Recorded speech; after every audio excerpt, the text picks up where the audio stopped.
existential distress. They took perfectly good coffee beans, processed them into this, and thought, yes, this is fine. Marcus leaned back in his chair, enjoying the aliens' confusion far too much.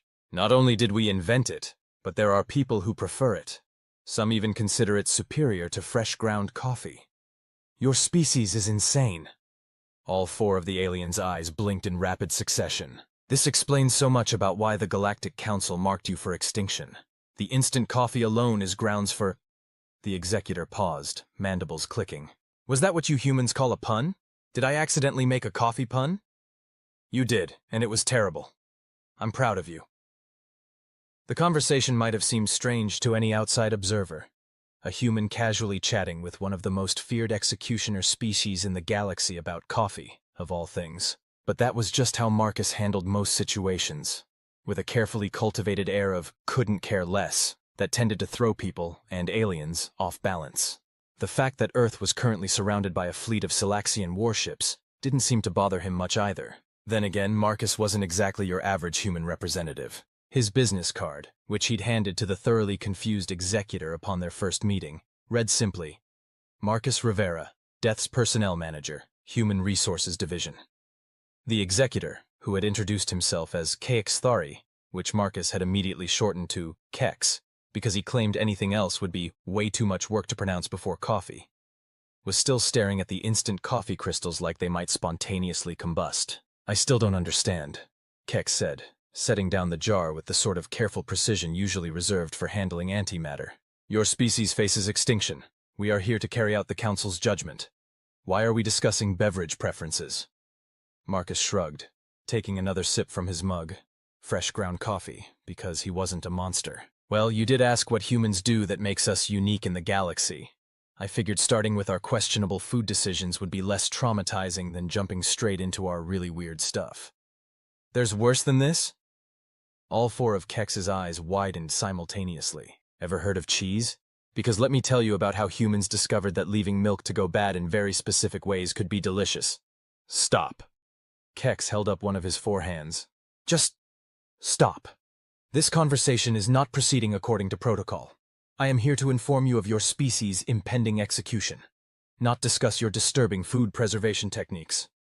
Marcus nodded sagely. Fair enough, but you might want to check your species' execution authorization forms again. Specifically subsection 7.3, paragraph 4, line 16. The executor's data cube materialized in his lower left hand, and he quickly scrolled through the documents. Marcus could pinpoint the exact moment Kex found the relevant section because all four of his eyes began to twitch spasmodically. This must be a mistake, Kex mumbled, reading and rereading the line. This can't be correct. Oh, but it is, Marcus said cheerfully. Humanity signed a prior contract, an older one, much older. With death itself? Kex's voice had risen several octaves. That's impossible. Death is a concept, not an entity. The temperature in the room dropped several degrees, and the shadows in the corners seemed to deepen. Marcus's smile took on an edge that hadn't been there before. Want to bet on that? Before Kex could respond, a new figure materialized in the room. It didn't enter. It was simply there, as if it had always been there and everyone else had just failed to notice until now. The figure wore a neat charcoal business suit rather than traditional robes, but the skeletal hands and void dark eye sockets were unmistakable. Good morning, said Death, in a voice that wasn't so much heard as felt in the marrow of one's bones. I believe someone was attempting to poach my client base. Kex made a sound that suggested several of his internal organs were trying to escape through his mouth simultaneously. Hey boss, Marcus said casually. Want some coffee? It's the good stuff, not instant. Thank you, but I actually have a preference for tea. Earl Grey. Hot. Did Death just make a Star Trek reference? Kex whispered, seemingly having given up on understanding anything that was happening. Oh yeah, boss is a huge nerd, Marcus said. You should see their comic book collection. But we're getting off track. Kex here was just about to explain why the Galactic Council thinks they have the authority to execute a species that's already under contract with Death itself. Indeed, said Death, settling into a chair that definitely hadn't been there a moment ago. I'm quite interested in hearing this explanation myself. Kex looked like he very much wished he'd called in sick to work today. That is, the Council's authority is absolute in matters of species management and extinction events. Absolutely adorable, Death commented. somehow managing to sound both amused and terrifying at the same time. But incorrect. You see, I have what you might call universal jurisdiction. Plus, Marcus added helpfully, we've got better benefits. Full dental, great 401k matching, excellent work-life balance. Or work-death balance, I guess, in our case. I don't understand, Keck said weakly. What exactly are you saying? He's saying that humanity doesn't work for the Galactic Council, Marcus explained. We work for death. Have since pretty much the beginning. Why do you think humans are the only species in the galaxy that named constellations after our mythological heroes? We've been helping with the paperwork since we figured out how to write. They're excellent administrators, Death agreed. Very creative with filing systems. And they make death meaningful. Do you know how boring entropy was before humans came along and started telling stories about it? But humans die all the time, Kex protested. How can you work for death if you're not immortal? Marcus laughed. That's like asking how someone can work for a hospital if they get sick sometimes. Death's not about not dying. It's about making sure everything dies properly, when and how it's supposed to. It's about maintaining the balance. And humans, Death added, are exceptional at finding new and interesting ways to maintain that balance. Take your instant coffee, for example. Perfectly balanced between being technically coffee and also an affront to existence itself. See? Marcus gestured triumphantly. Boss gets it? Kex looked between Marcus and Death, mandibles working soundlessly for a moment before he finally managed to speak. So, what happens now? Now? Marcus grinned. Now you get to go back to the Galactic Council and explain why they can't execute humanity. Because we've got a better job offer, excellent benefits, and... He paused dramatically. Union protection. Very strong union, Death agreed. Literally supernatural bargaining power. But they'll never believe me, Kex protested. How am I supposed to explain this? Oh, that's easy, Marcus said, reaching into his desk drawer and pulling out a stack of papers. We've got forms for that. The next hour was spent watching Kex fill out what Marcus cheerfully referred to as the sorry, can't extinct humanity. They're already employment locked with an older contract paperwork in triplicate. Death occasionally offered helpful suggestions about proper form-filling technique, while Marcus made increasingly terrible puns about deadlines and skeleton crews. Finally, clutching the completed paperwork in all four hands, Kex stood to leave. He paused at the door, turning back to look at Marcus and Death. Just one more question, he said. Why? Why did Death choose humans as administrators? Because, Death said, rising from their chair. Humans understand something that no other species truly does. That death isn't the enemy of life. It's what gives life meaning. Humans don't just accept death. They find ways to laugh in its face, to make jokes about it, to turn it into stories and songs and art. They make death part of life itself. Also, Marcus added, we're really good at paperwork. You wouldn't believe how many forms are involved in running the universe. As Kex left to face what would undoubtedly be a very interesting conversation with the Galactic Council, Marcus turned to Death with a grin. So, boss, should we tell them about the other departments? I hear Fate's looking for some new interns, and Love's administrative backlog is getting pretty serious. Death's eye sockets gleamed with what might have been amusement. All in good time, Marcus. All in good time. But first, let me guess, Marcus said. More paperwork? There's always more paperwork. Death paused, and perhaps some proper coffee. Definitely not instant. Now that, Marcus said, reaching for the coffee pot, is a truly universal constant.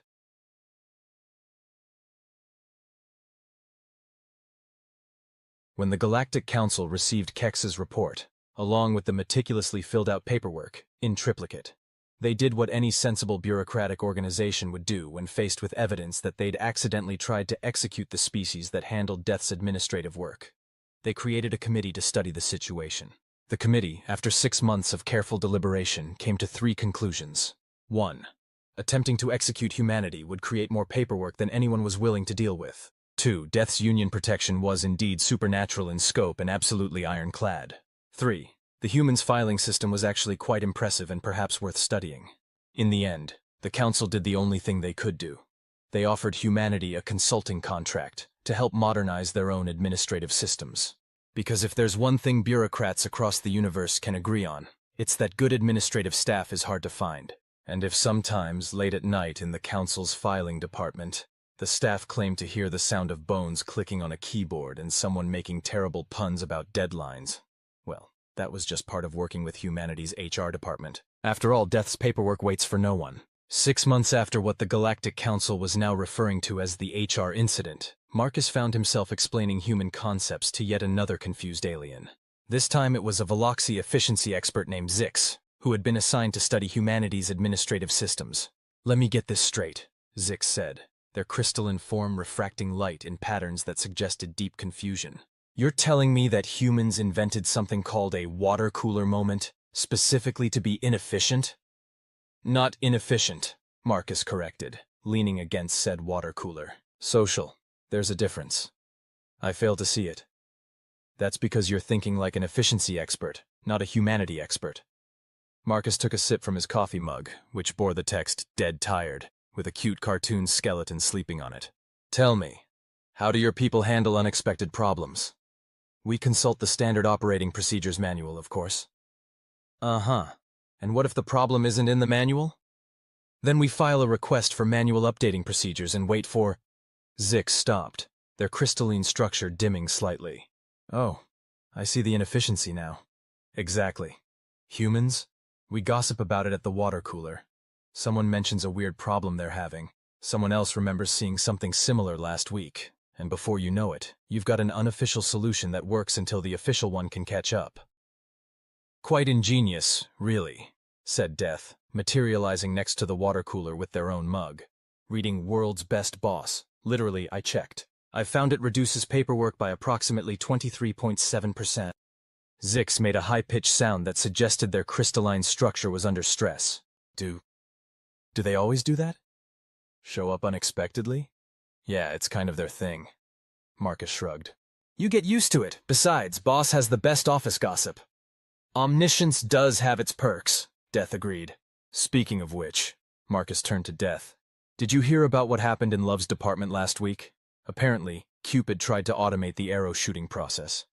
"Oh yes." Death's eye sockets gleamed with what might have been amusement. "Caused quite the stir in Fate's department. Something about probability chains getting tangled." Zix looked between them, their crystalline form flickering rapidly through various colors. This is not how universal forces are supposed to interact." "Says who?" Marcus asked. "The manual?" "Well, yes." "Ah, see, there's your problem. You're still thinking inside the box. Humans? We look at the box and think, hey, that could be a pretty good fort if we add some blankets."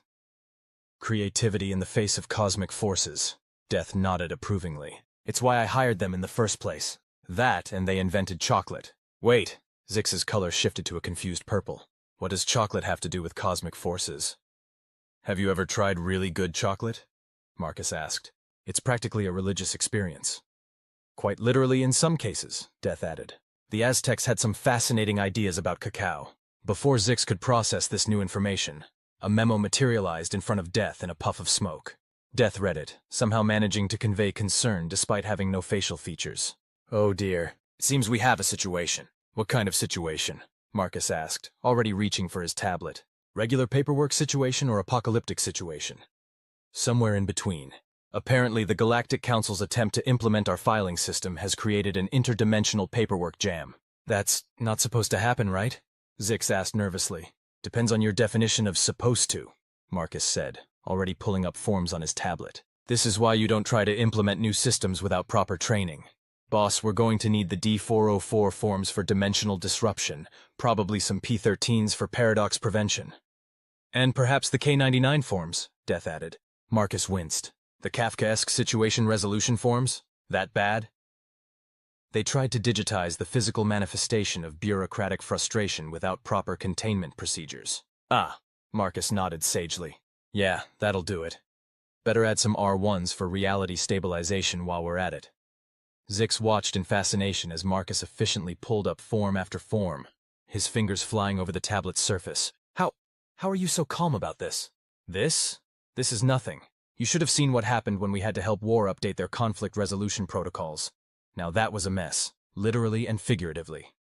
But we got it sorted in the end," Death noted proudly. "Marcus even won an award for most innovative use of Form X77, Existential Crisis Management."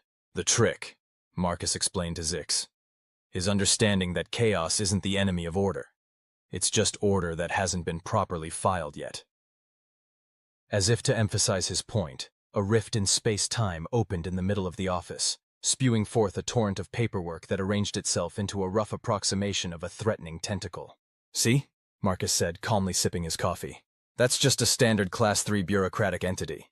Nothing some properly filed forms can't handle." He turned to Death.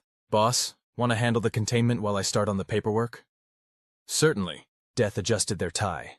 "I've been meaning to have a chat with bureaucracy anyway. They've been getting a bit too metaphysically literal lately." As Death stepped forward to deal with the paperwork tentacle, which was now trying to file itself under T for tentacle in the nearby cabinet, Marcus turned to Zix with a grin. "So, still think water cooler conversations are inefficient?" Zix, watching as Death engaged in what appeared to be a heated debate with a manifestation of bureaucracy about proper filing procedures, could only shake their head. I think I need to update the manual." "That's the spirit?" Marcus said cheerfully. "Now, want to help me fill out these reality stabilization forms? Fair warning. We might need to invent a few new words to properly describe what's happening." And so, as Death argued with a paperwork tentacle about the proper classification of interdimensional entities, Death insisted it should be filed under I for interdimensional rather than T for tentacle. Marcus and Zix settled in to handle the paperwork. Because at the end of the day, that's what humanity did best. Face the impossible, make up some new rules, file the appropriate forms, and then take a coffee break to gossip about it. It wasn't exactly what the Galactic Council had in mind when they'd sent Zix to study human administrative systems, but it was, perhaps, exactly what they needed to learn. That, and maybe to invest in a better coffee maker. Some things, after all, were universal constants. "You know what this situation needs?" Marcus said, watching as Death continued their heated debate with the paperwork tentacle, which had now evolved into a full-blown discussion about the merits of alphabetical versus categorical filing systems. "An office party." Zix's crystalline form flickered in what Marcus had come to recognize as their equivalent of a double-take. "An office party? During an interdimensional crisis?" "Especially during an interdimensional crisis," Marcus nodded sagely. "See, what we've got here isn't just a paperwork problem. It's a cultural clash. And nothing bridges cultural gaps like horrible office parties with mediocre snacks and awkward small talk." "That's actually quite clever." Death paused their argument with the tentacle long enough to comment.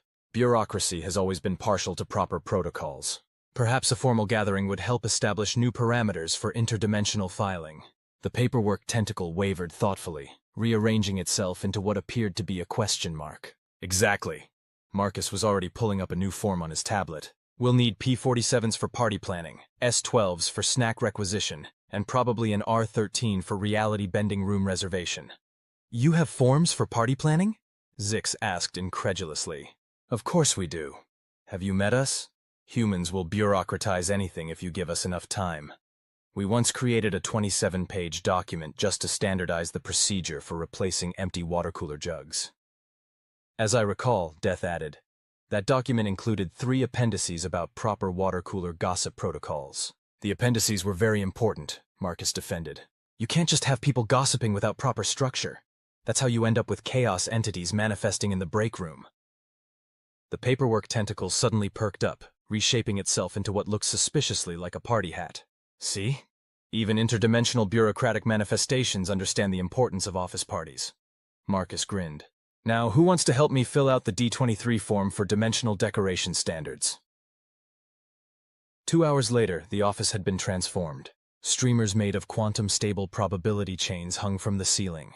A punch bowl filled with what Marcus assured everyone was mostly normal punch sat on a table. The slight glow and occasional ripple in space-time around it was totally normal for office party punch.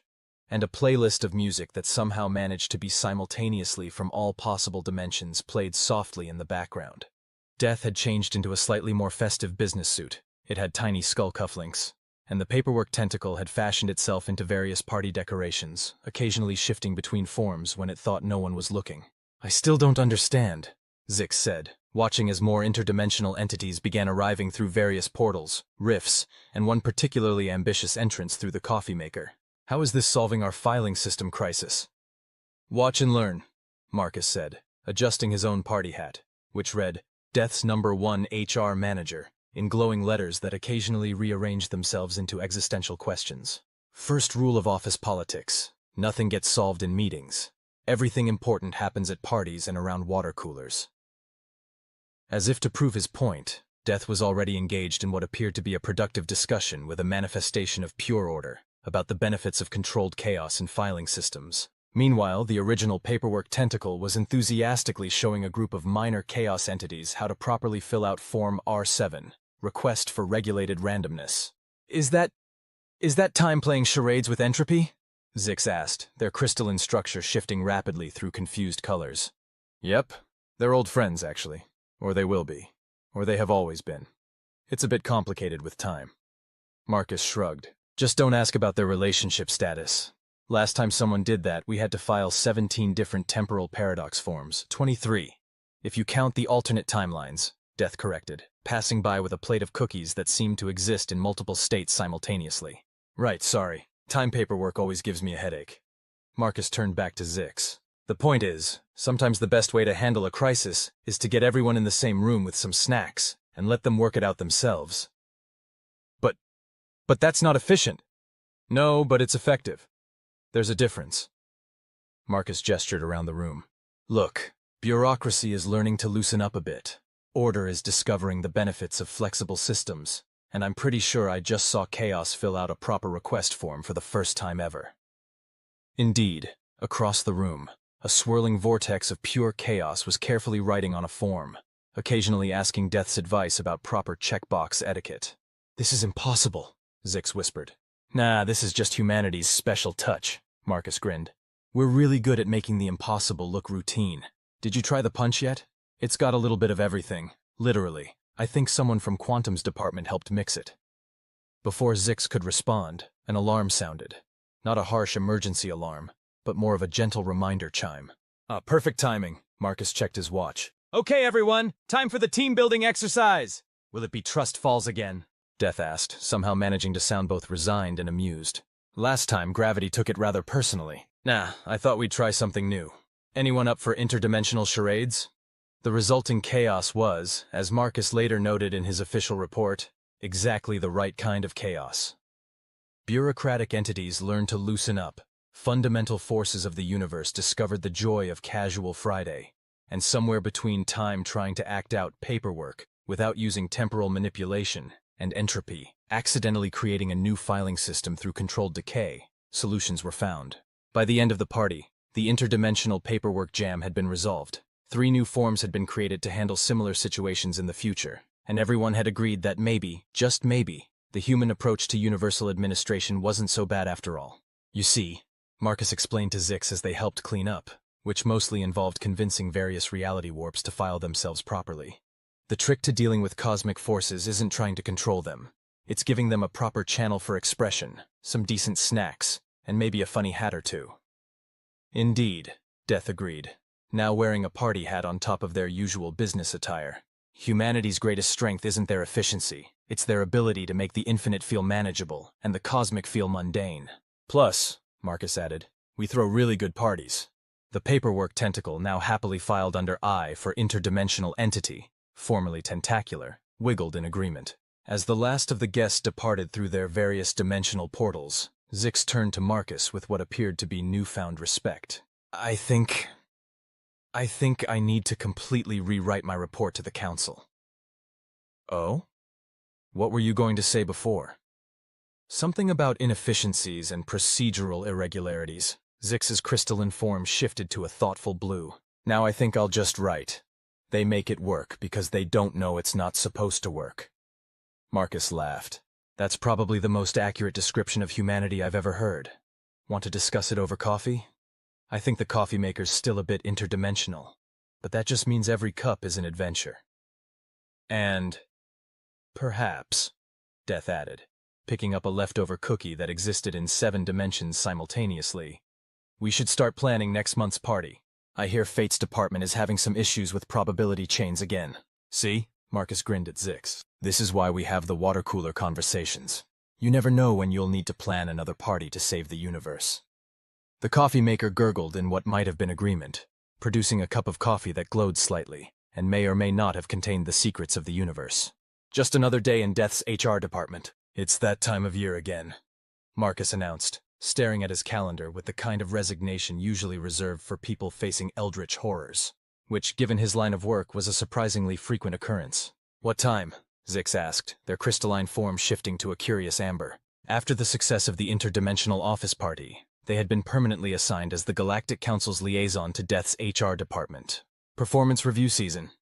Even Death, materializing by the water cooler, seemed to slouch slightly. Yes. Even I cannot escape the inevitable march of administrative procedures. But you're Death, Zix protested. Who could possibly review Death's performance? Oh, you'd be surprised, Marcus said, pulling up a frighteningly large stack of forms on his tablet.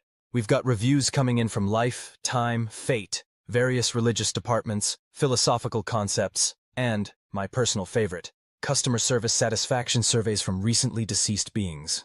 Those are actually quite helpful, Death noted. I've made several improvements to my scythe-wielding technique based on feedback. Remember that one guy who suggested you try a more modern look?